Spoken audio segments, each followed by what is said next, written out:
Rembrandt is in this room with us. I'm looking at him. He's looking at me. He's incredibly present in this self-portrait from 1660. We're here in the National Gallery of Art in Washington, D.C. Rembrandt made the self-portrait a subject in a way that it had never been. His images of himself are so intimate.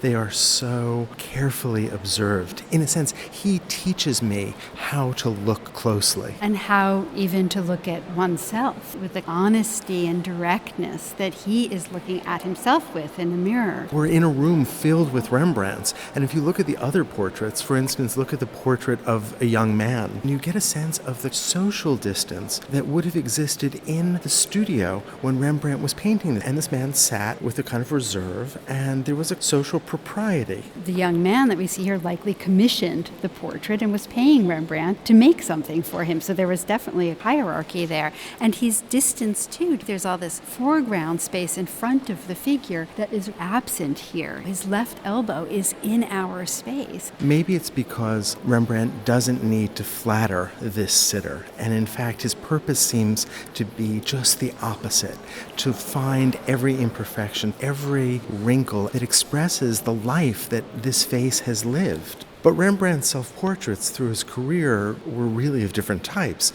There were the examples where he's showing himself as a young man, very well dressed. There are times when he's in costume with Saskia, his wife, on his knee. But then later, in self-portraits like this, you really see this introspective look. And you feel the way that Rembrandt layered this thick paint on the face, and the rest is very loosely brushed, but the face has a sense of being really worked, the light moving across it from light to dark and light again, and then picking up folds and picking up the hair on his face. But it's also the muscles and the changes, the subtle shifts in the architecture of that face that is being brought out by those brush strokes. I want to figure out how he's done it. If you think about the Caravaggio-esque use of dramatic lighting, so you go from an area of stark illumination to an area of shadow, usually that area is demarcated in a very clear way. Here in Rembrandt, there's a movement in and out of light that I think adds to that